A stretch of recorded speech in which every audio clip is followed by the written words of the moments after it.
यीशु मसीह के मधुर नाम में एक बार फिर से आप सबका स्वागत है। और एक और महत्वपूर्ण चीज जो परमेश्वर पिता के द्वारा जो है प्रभु यीशु मसीह के विषय में उनके स्वर्गारोहण के पश्चात हुई, और इसका वर्णन जो है मरकुस रचित सुसमाचार के 16वें अध्याय पद 19 में आया है। यदि आपके पास भी बाइबलें हैं तो मेरे साथ निकाल लें। मरकुस रचित सुसमाचार 16वां अध्याय पद 19, और यहाँ यूं लिखा है, निदान प्रभु यीशु मसीह उनसे बातें करने के बाद स्वर्ग पर उठा लिया गया और परमेश्वर की दाहिनी ओर बैठ गया। निदान प्रभु यीशु मसीह उनसे बातें करने के बाद स्वर्ग पर उठा लिया गया और परमेश्वर के दाहिनी ओर बैठ गया। दाहिनी ओर के करीब 100 से ज्यादा रेफरेंसेस बाइबल में है। 100 से ज्यादा रेफरेंसेस बाइबल में पाए जाते हैं। और दाहिना मतलब चुना हुआ, दाहिना मतलब विशेष। और आपको याद होगा स्वयं प्रभु यीशु मसीह ने मत्ती 25 में दाहिनी ओर वालों से कहा कि मैं भूखा था तुमने खिलाया, मैं नंगा था तुमने कपड़े पहनाए, मैं बीमार था तुम मुझसे मिलने आए, मैं जेल खानों में था तुम वहां आए, तुमने मेरी सुधि ली। और वे उससे कहेंगे, प्रभु हमने कब तुझे नंगा देखा, कब तुझे बीमार देखा, कब तुझे भूखा या जेल खानों में देखा। प्रभु कहेंगे कि जो तुमने इन छोटों में से किसी एक के साथ किया वो मेरे साथ किया। कौन लोग? जो दाहिनी ओर है। और बाईं ओर वालों से इसका विपरीत। दाहिनी ओर मतलब चुना हुआ, और स्वयं प्रभु यीशु मसीह दाहिनी ओर।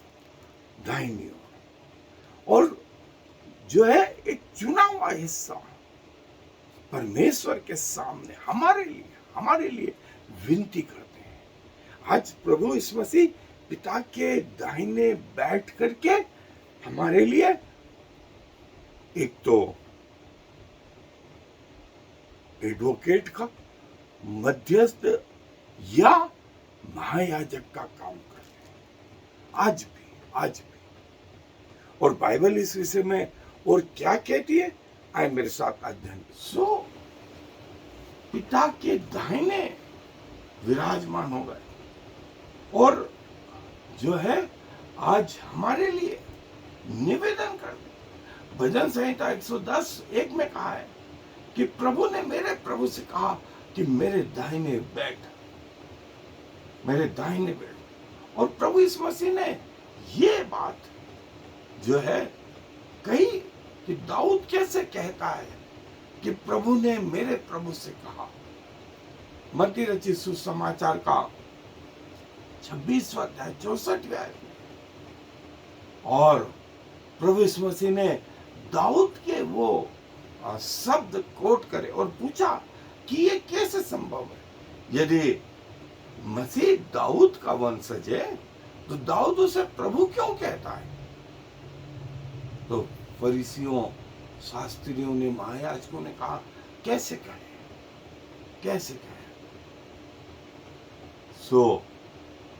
प्रभु ने कहा मैं भी तुम्हें नहीं बताऊंगा। और जब प्रभु ने जो है दाहिने बैठे, उसके लिए प्रभु ने उस मौत पे जय प्राप्त करी।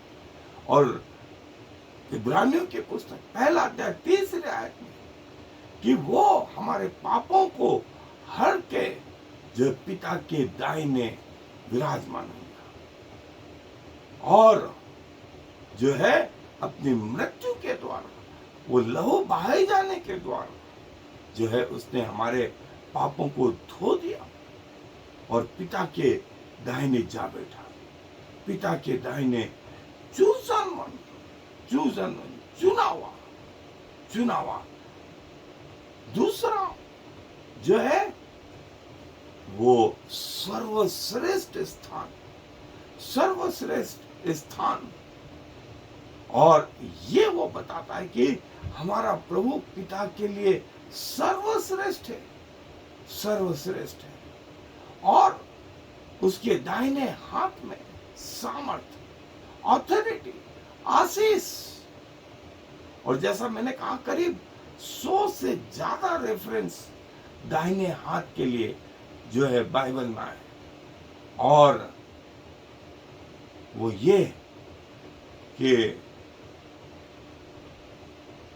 प्रभु यीशु मसीह पिता के स्वर्गारोहण हुआ, उसके बाद पिता के दाहिने हाथ विराजमान, और आज भी वो हमारे लिए निवेदन कर रहा है। और दाहिने बैठ करके तीसरी महत्वपूर्ण चीज, वे हमारे लिए जो है महायाजक का काम, एडवोकेट का काम, हमारे पापों की क्षमा के लिए पिता से निवेदन करते हैं। और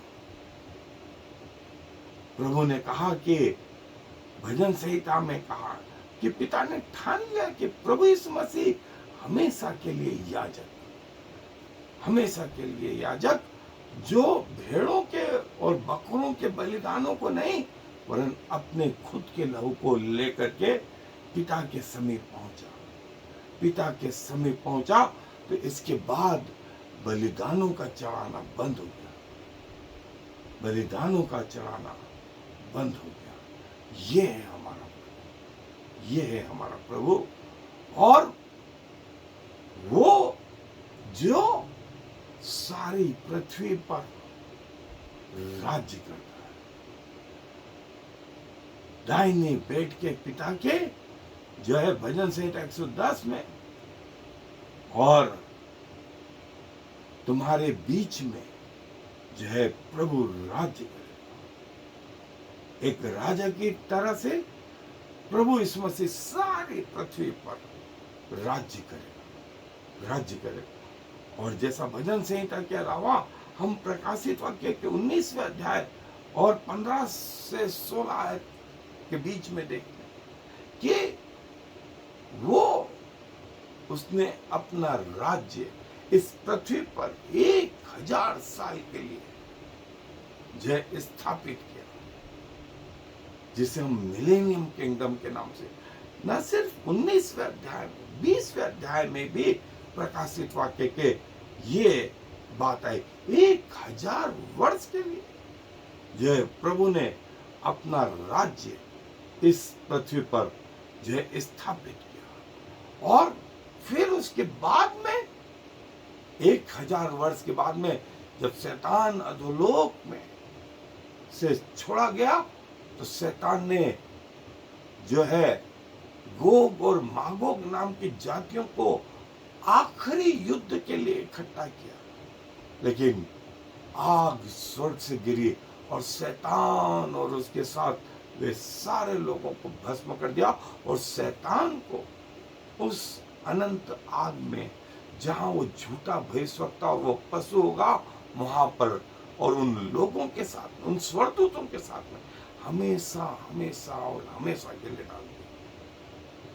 ये है हमारा प्रभु, ये है हमारा प्रभु। सो जो है प्रेरितों के काम के पुस्तक पहला अध्याय, मरकुस रचित सुसमाचार का जो है हमने 16वां अध्याय 19वीं आयत में, कि वो पिता के दाहिने हाथ बैठ गया, पिता के दाहिने हाथ बैठ गया, और जीवितों और मृतों का न्याय करने फिर आने आ रहा है, फिर आने आ रहा है। और मैं विश्वास करता हूं, मैं विश्वास करता हूं, हमारे मसीह विश्वास का एक बड़ा आधार प्रभु यीशु मसीह का स्वर्गारोहण और पिता के दाहिने जो है, जो दोषारोपण हम पे लगाए जाते हैं शैतान के द्वारा, जिसका वर्णन जो है 12वें अध्याय प्रकाशित वाक्य के उसकी 11वीं आयत में, 10 और 11 आयत में लिखा है कि शैतान जो दोषारोपण हम पर लगाया करता है पिता के सामने, रात दिन वो कहता रहता है कि देख प्रभु, वो तेरा बेटा, वो तेरी बेटी, उसने ये गलती करी, उसने वो गलती करी। तो प्रभु यीशु मसीह कहते रहते हैं, हाँ ये बात सच है कि उनसे गलती हुई, लेकिन उस गलती की सजा मैंने क्रूस पे सही, और अपने लहू को बहाया कि उसके मेरे उस लहू से उनके पाप क्षमा। शैतान दोष लगाता रहता है, तो उस दोष से हमको प्रभु यीशु मसीह बचाते रहे। तो प्रभु अपने वचन पर आशीष दे। आए दुआ में अपने सरों को झुकाएं। प्रभु जी धन्यवाद देते हैं कि आपने हमें अकेला नहीं छोड़ा, नहीं हमें त्यागा। आप कहते हैं कि मैंने तुम्हारे चित्रों को अपनी हथेलियों पे खोद रखा है, तुम्हें अंगूठियों के मानिंद पहन के रखा है, तुम्हारे सिर के बाल तक गिने में। तुम्हें जिसने छू लिया मानो उसने मेरी आंख की पुतली को छू लिया। आप हमें गोद में उठाए उठाए फिरते हैं, अपने कंधों पर उठाए फिरते हैं, और जैसे मुर्गी अपने पंखों तले अपने बच्चों को सुरक्षित रखती है, वैसे आप हमें सुरक्षित रखते हैं। उकाब पक्षी के नाई आप हमें उड़ना सिखाते हैं, जीवन के मार्ग में चलना सिखाते हैं। 1000 बार गिरे प्रभु, आपने हजारों बार उठाया, और अंत तक आप कहते हैं कि मैं तुम्हारे साथ में हूं। और आज भी आप हमारे लिए निवेदन करते रहते हैं। वो शैतान हम पे दोष लगाता रहता है, तो उसके बदले में आप जो है हमें छुटकारा देते हैं अपने लहू के द्वारा। धन्यवाद धन्यवाद धन्यवाद। सारा मान सम्मान गौरव आपको देते हुए इस विनती को प्रभु यीशु मसीह के नाम से मांग लेते हैं। आमीन। और फिर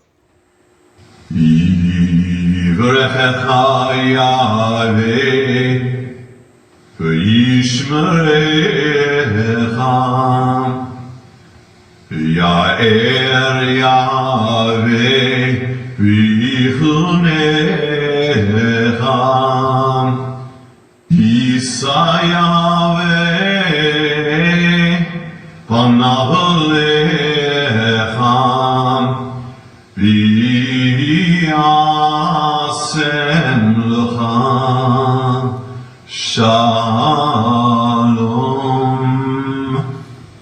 May the Lord bless you and protect you.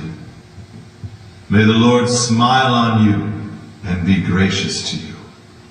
May the Lord show you his favor and give you his peace.